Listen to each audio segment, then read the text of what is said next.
This week's Who the Folk podcast is sponsored by Joe Nebedrick at Alaris Mortgage. Whether you're buying a home or refinancing, you need a mortgage banker who can put together a fail-proof financing package. Joe Nebedrick at Alaris has the experience you can trust. He's been a Twin Cities mortgage banker for 20 years, and he knows how to navigate complicated funding programs to find the home loan that's right for you. Plus, if you don't close according to your approval letter terms, Alaris will pay the seller $20,000. Go to alaris.com/tcjufolk to start your mortgage application online, or call Joe at 612-730-8282. Alaris Financial NA is a licensed equal housing lender, NMLS ID 416135.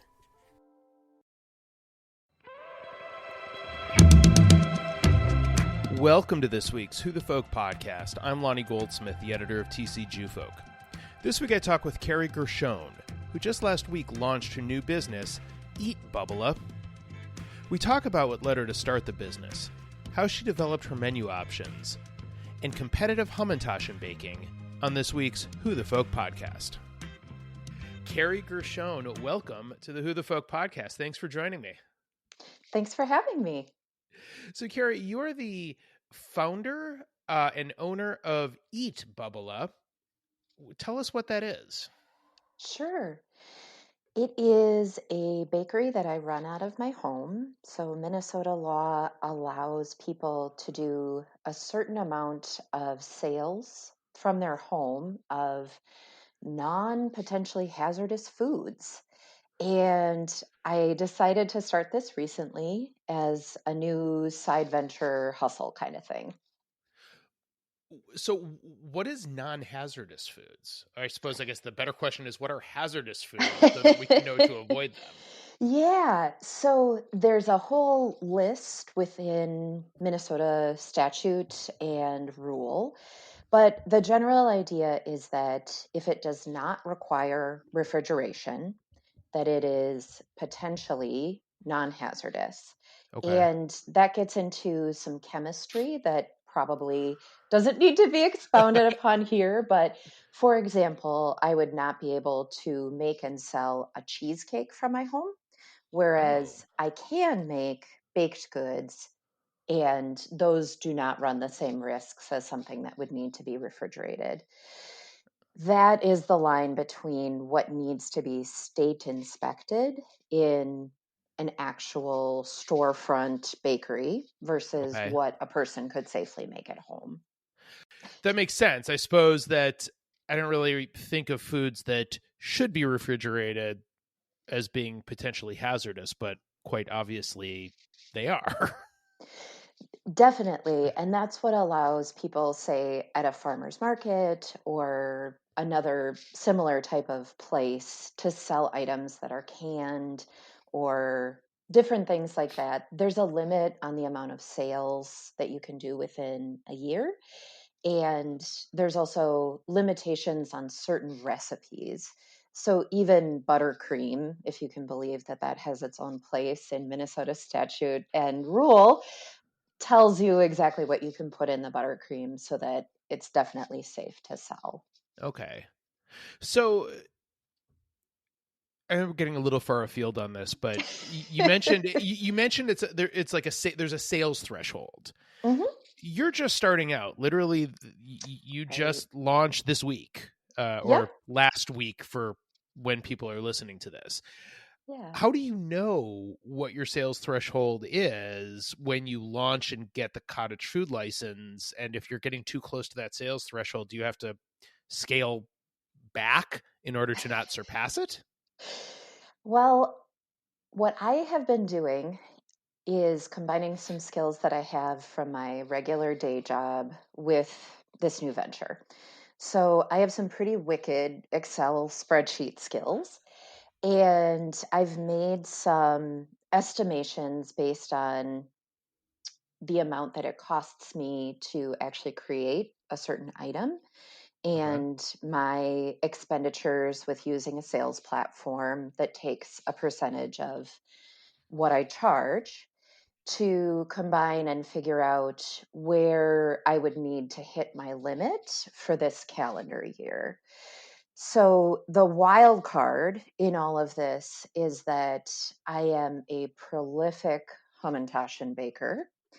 And that will come into play next calendar year in March or so, to figure out like what can I reasonably charge based on various factors, what I think is reasonable, what I think is other places or other cottage bakers are charging for something similar, and put a limit on the number that I offer for sale every other week in my best guess estimate of what I could do within that sales threshold. Okay. So with again, this is where, the first week um that we're in right now of you selling, it's, the menu is sort of very much the classics: challah, Hmm. chocolate chip challah, and chocolate babka. Why these particular items just to launch with? Yeah. I'm going to make a controversial statement. Oh, we love those. We love those.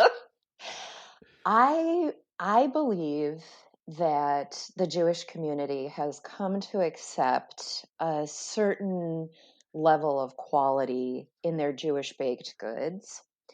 And I think that I have gone into more foodie territory with what I make. So, as an example, a classic example would be the synagogue fundraiser that sells mass quantities of hamentashen, and that does not necessarily support what I believe to be the highest quality that one can attain in baked goods. Okay, there's a time and a place for those fundraisers. I test most of my baked goods on non-Jews because to them, they don't have that idea in their mind of what a hamantashen usually is. Instead, they're much more willing to give me feedback about it was a little dry, right? Right. And so the idea would be that I would like to combine those classic things that you're used to family members making during a time when you're excited to be with family and you have those good feelings either about Shabbat or a holiday, along with just a high quality in those baked goods.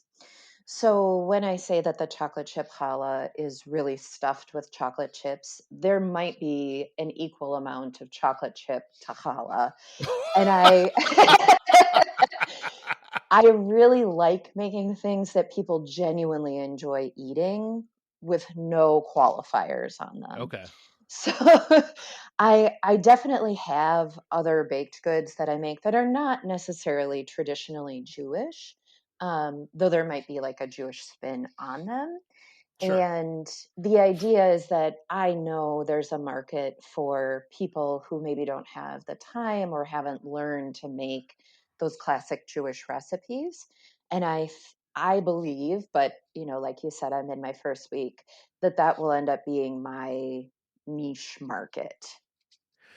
That might have been the most political answer I've ever been given on this podcast, with the Okay. exception of the times I've talked to a politician.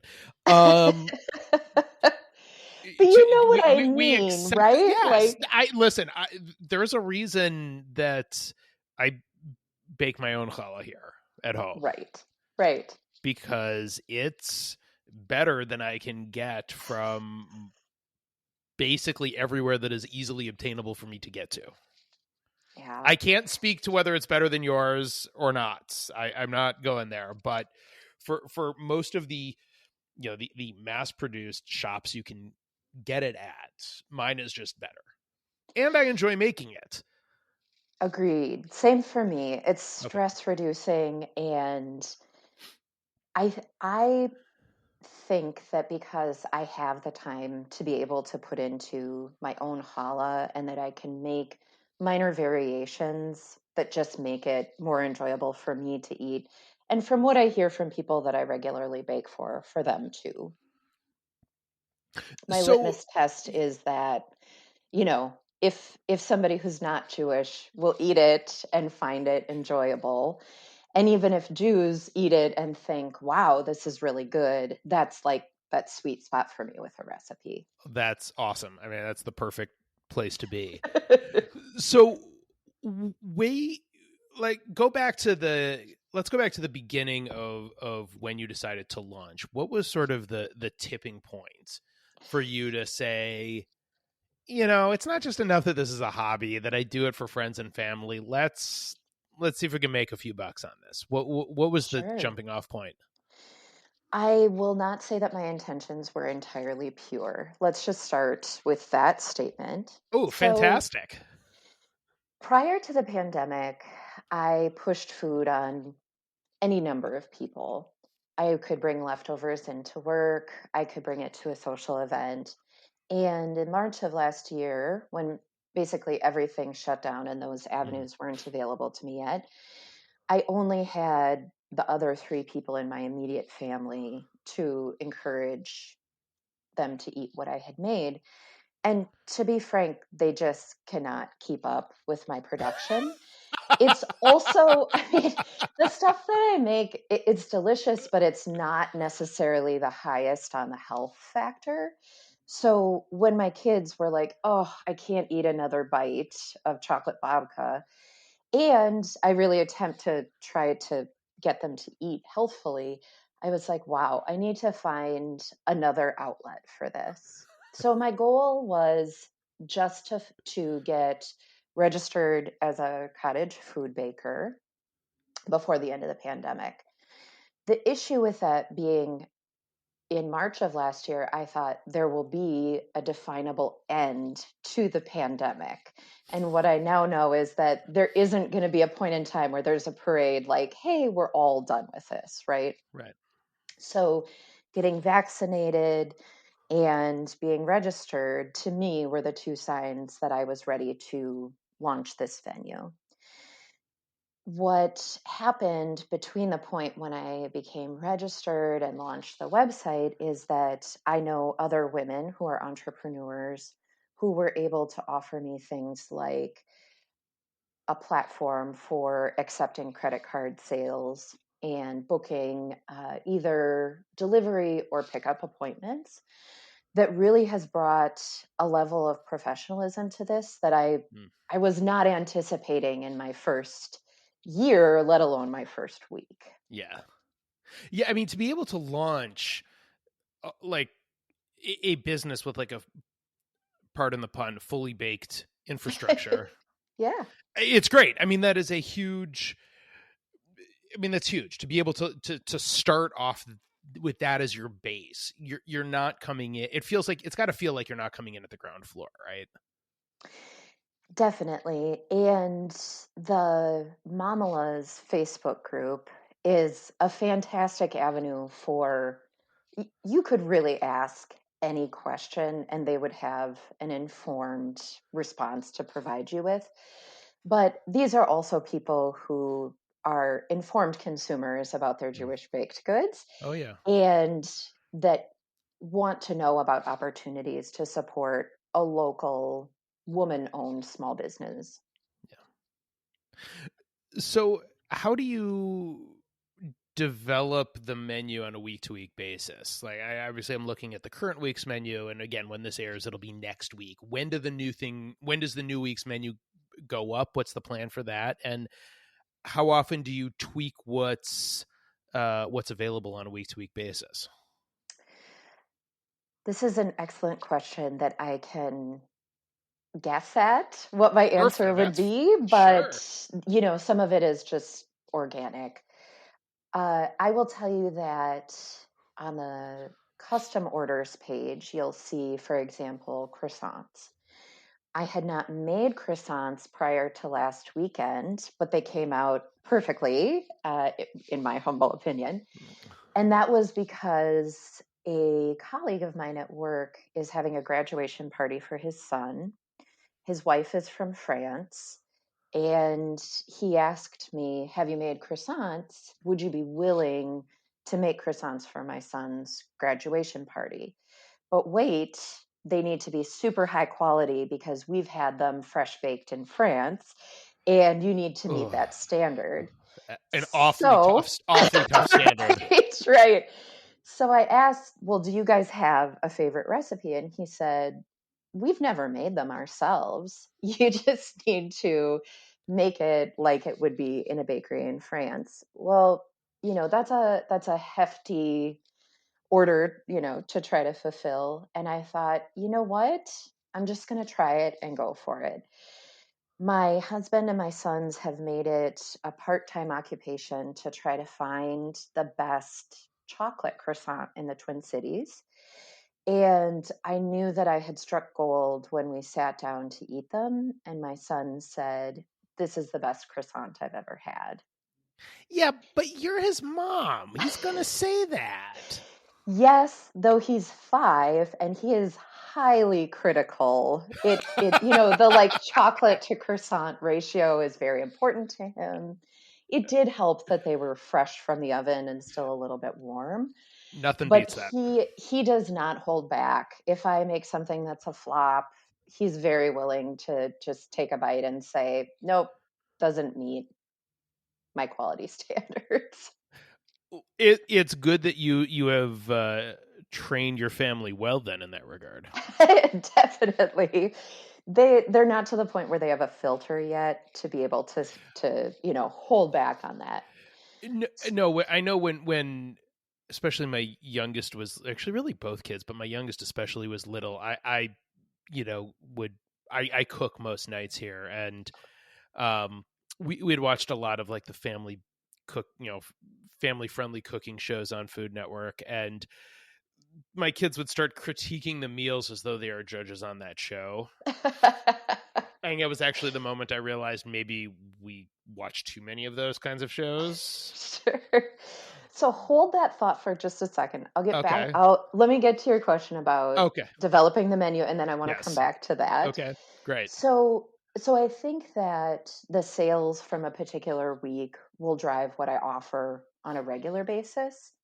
There are also things that I enjoy baking, whether that's muffins or pumpkin bread or any number of things that to a certain degree are driven by what I think people might be interested in. But I do also plan to just ask, is there something that you'd like to see offered?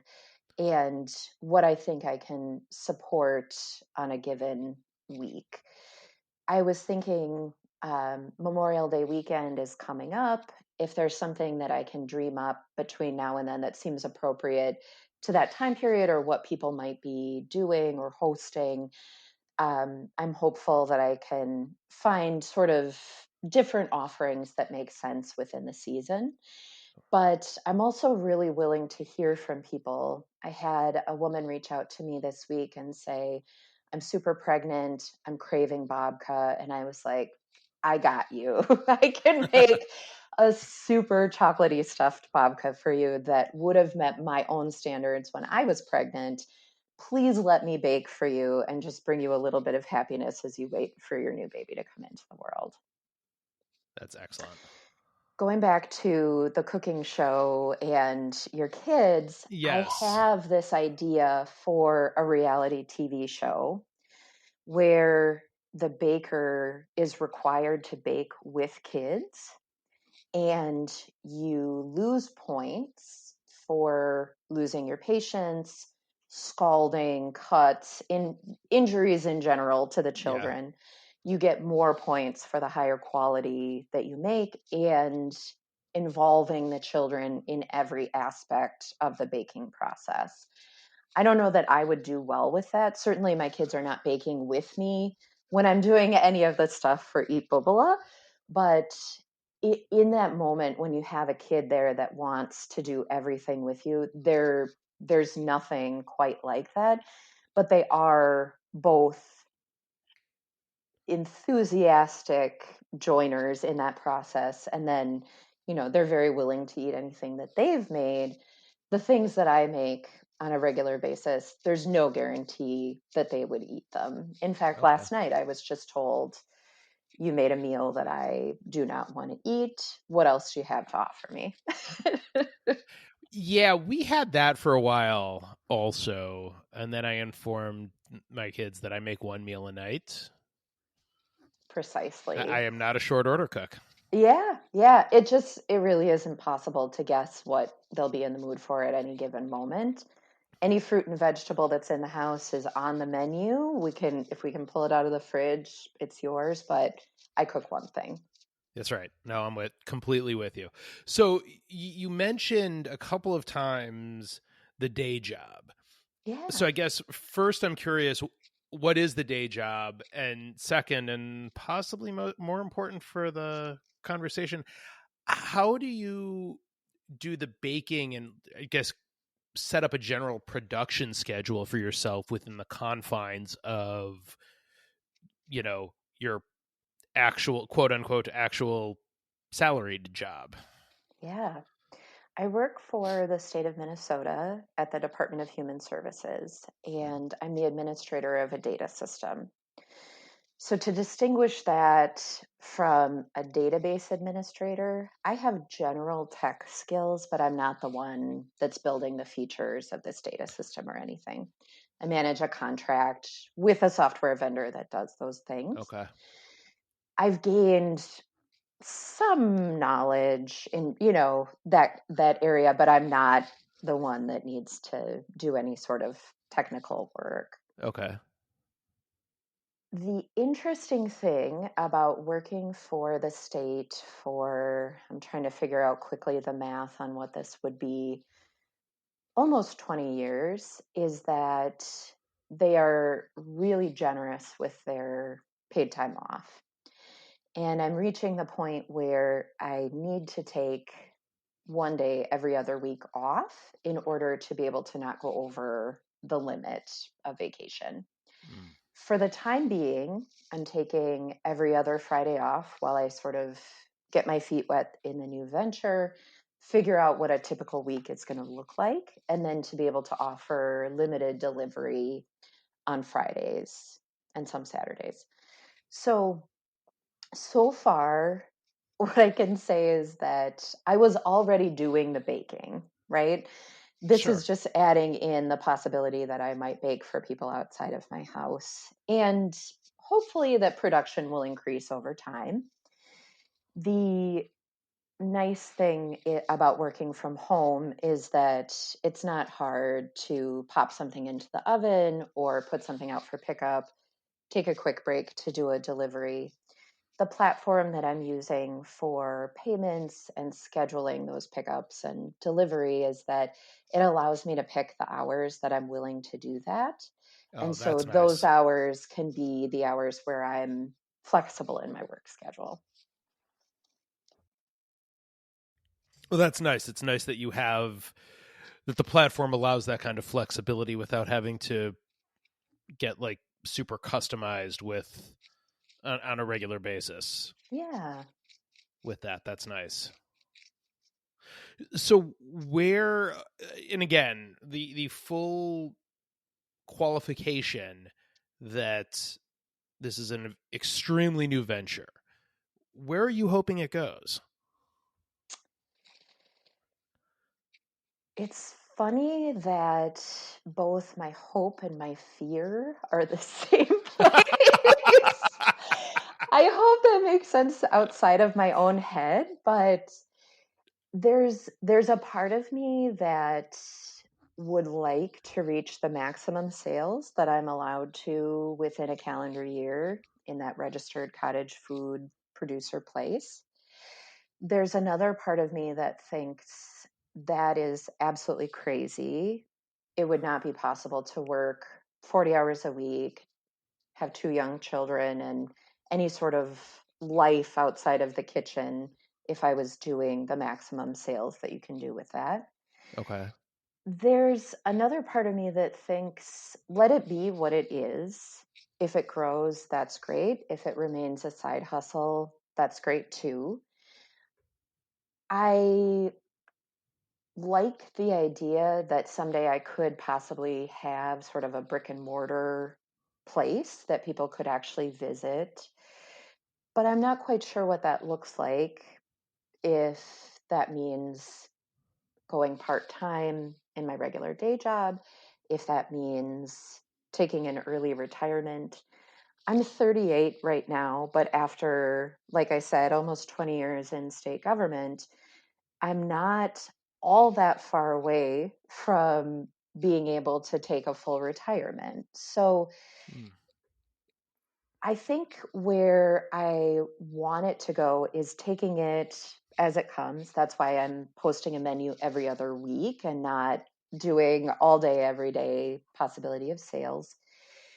And I also really want to maintain the idea that I like cooking for people. I like baking for people. I like it when they enjoy the things that I've made.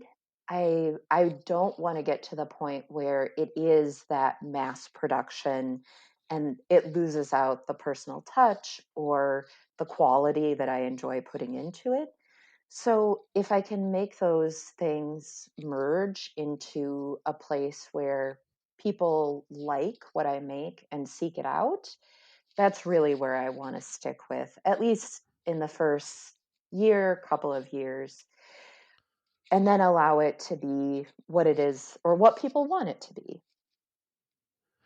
So is this if not, if it weren't for the pandemic, you might not have done this because you'd have easy access to get all of your, baking creativity out into the hands of other people a lot more easily? Or is this something that you had always kind of, maybe in the back of your head thought, yeah, maybe I could do this anyway? It's a both and. Hmm. The Okay. the pandemic made it almost a necessity to make it further than my own four-person family, at least for our health and well-being, that I'm not just constantly pushing sweets. But I have had in my mind, as people have told me, this isn't the first time that I've heard you should open a bakery. This feels like a middle ground where I still have the safety net of a salary, full-time day job. I can use this as an outlet and also utilize those sort of instinctual, Bubby-esque food pushing possibilities onto people that will like and appreciate it. I was going to say there is nothing so, Jewish mom as the pushing of baked goods, especially, but food in general, on friends slash neighbors slash loved ones. Yeah, I want to maintain that feeling of hominess that comes Mm-hmm. with that. And I have a difficult time explaining this to people who either aren't Jewish or haven't experienced that feeling before, but it has become familiar to people. I'll give you an example. We host a hamentashen baking competition with a group of several friends. It's friendly in the sense that we're all still friends afterwards, but there is a quite a bit of trash talking, and it is a very serious competition. So in past years, what I have done is made people that work in the same cube land that I do commit to tasting and giving feedback over multiple weeks. So over a 6 to 8 week period, I'll be refining my recipe for that year. And the first week I bring them in, my colleagues have to say, yep, I am going to taste test every iteration that you bring in. Vacations aside and personal feelings, of course, if they have an allergy to something, they're Sure. not required to test, but getting that, having that outlet and that set of people to try things out week after week develops this product that eventually I bring to that competition. So if you're in, you're in. with Yes, the testing. If you don't commit early, that's it. that's it. And word has gotten around about me. The problem being that people want a cookie on that day. And I'm like, oh no, you have not been in from I'll add you to my list for next year. But if you can't go through the whole cycle to be able to say, I like this element from this week, that element from that week, like I need you to be all in on That this. it's tough but fair. I think so. So, And okay, that's, yeah, no, listen, this is what you got to do. You take this yeah, seriously, you got to do it. Whether yeah, it's the competition or just the, you know, the business. Like this is serious stuff. yeah. So w- I may be dipping into my last two questions already. I guess we'll see when we get to them. But you keep talking about hamentashens. What's your favorite hamentashen filling? Oh man. And while you're thinking about that, how exotic are you willing to go on them? I can tell you that in the friendly competition we've had, people have gone super rogue with their flavors.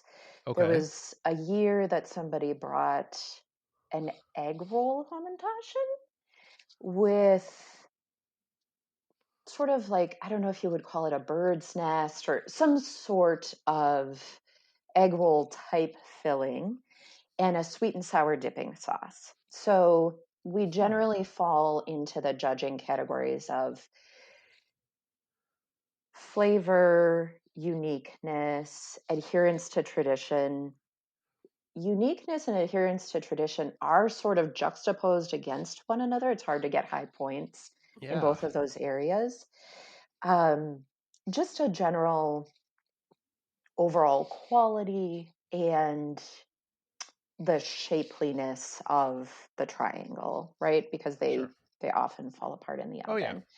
So over the years, the fillings that I've done that immediately come to mind include a raspberry cream cheese filling with a lime white chocolate topping, Ooh.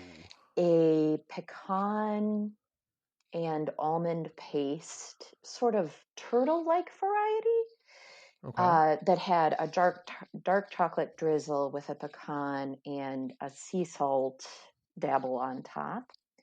This past year, I went full on peanut butter, so the both the cookie itself and the center were a peanut butter chocolate chip kind of thing. Um, that is a hard thing to get both not dry and flavorful. So Yeah. that went through various iterations, and I do finally have sort of a secret concoction recipe that does meet that both of those criteria. All right. All right. But in Wow. terms Those of are some. favorite, it's like what is warm and fresh from my oven, probably in that moment, it's my favorite. All right. Yeah. Excellent. Well, Kerry. Oh, Kerry. I guess before we get to the last stuff, how do people find you, contact you, get the menu? What's the best way to get you? Yeah, you can find me at eatbubbaleh.com, EATBUBBALEH.com. I'm also on Facebook, and you can email me using Facebook or the website, or just in general. Kerry Gershone is a name out there. However you find me, whether that's via Facebook or my website, or, Awesome. I've had lots of people just text me because they already have my number. Well, that works too. Yeah. Well, all right, Kerry. Last couple of questions, then we'll let you get back to. I don't know whether it's a baking day or a regular work day, but we'll let you get back to either one of those two things. Okay. What is your favorite Jewish food? That's a tough one because in every holiday, right, there's Yeah. their own food that you can think of for that time. I am going to go ahead and just say challah. And the reason for that is it reminds me of unhurried time with family. There's something special going on, whether it's Shabbat or a holiday. And that feeling of togetherness is really intertwined for me in that challah. Okay. And what's your favorite Jewish holiday? This might be another politically charged answer. It's actually Yom Kippur. Excellent. Okay, how And come? I feel like that is an unusual answer to that. Not as There, unusual, not as okay, unusual as you'd think. I get it more. okay, I certainly get that answer more than you would think I would. okay. What I But like why about for you? yeah, I really like the moment where the community is saying all together, we have done this. And maybe I haven't done that as a specific person, but we all stand together in that moment, knowing that it's possible that any one of us have done this. And we're taking that time to identify as a community where we could improve. And I just appreciate the power of that moment. That's beautiful. Well, Kerry Gershone, thank you so much for joining me this week. Best of luck with Eat Bubbaleh, and we look forward to seeing where this goes in the future. Me too, Lonnie. Thank you so much for having me. My pleasure. The Who the Folk podcast is part of the Jew Folk Podcast Network, a product of Jew Folk Inc. Please subscribe, rate, and review the show wherever you get your podcasts. If you have suggestions for other podcast guests, please email them to me at editor@tcjewfolk.com. For our other shows, check out tcjewfolk.com/podcast.